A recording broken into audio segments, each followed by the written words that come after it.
नमस्कार बंधुगण, आज आम बसंत पंडा विषय किसी अजणा कथा जानिबा। बसंत पंडा ओडिशा बीजेपी पालनकर्ता। बसंत पंडा होउछन्ति नुआपड़ा जिल्लार नेता। ओडिशा बीजेपी को आगक नेबारे तांकर दान बहुत अतुलनीय।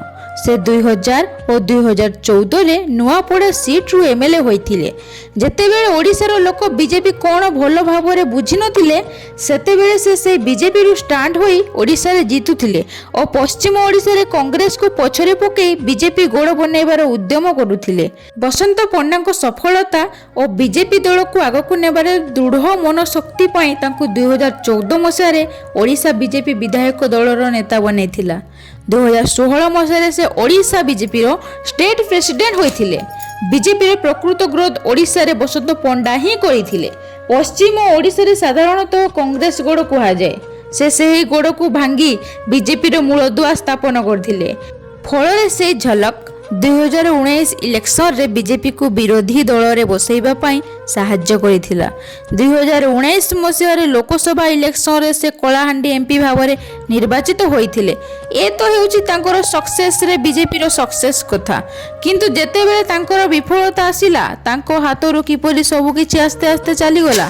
2024 मसीह रे बसंत बाबूंकर गोटे भूल निष्पत्ति पई तांको हातरो पावर चली गला। से निजर पुओ अभिनंदन पंडा राजनीति को आनिबा पई निजर राजनैतिक कैरियर छाड़ीदेले।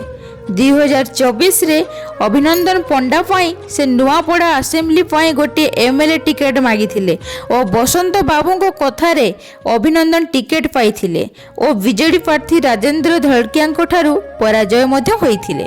अभिनंदन पंडा एमएलए टिकेट पाई बसंत पंडा और बीजेपी रु एमपी टिकेट पाइले नाही।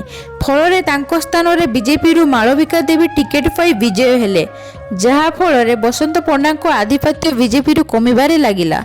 2025 बाय इलेक्शन रे जय ढोलकिया को बीजेपी नुआपड़ा रे प्रार्थी कला और विजय मध्य हेला। फल रे पंडा बाबू को रिप्लेस मध्य बीजेपी को मिलीगला। कुआडे 2026 राज्यसभा पठेया पाई तांकु बीजेपी प्रतिश्रुति देइथिला, किंतु ताहा भी बीजेपी कला नाही। एबे बसंत पंडा को राजनीतिक कैरियर बीजेपी रे विपद रे देखा जाउची। तांकर आगामी निष्पत्ति कोन होउची? से केउ दल को जाउछंती कि बीजेपी पाई तांकर सब किछि छाड़ी दउछंती? एथिरे आपण मानकर मत कोन? जय श्री जगन्नाथ।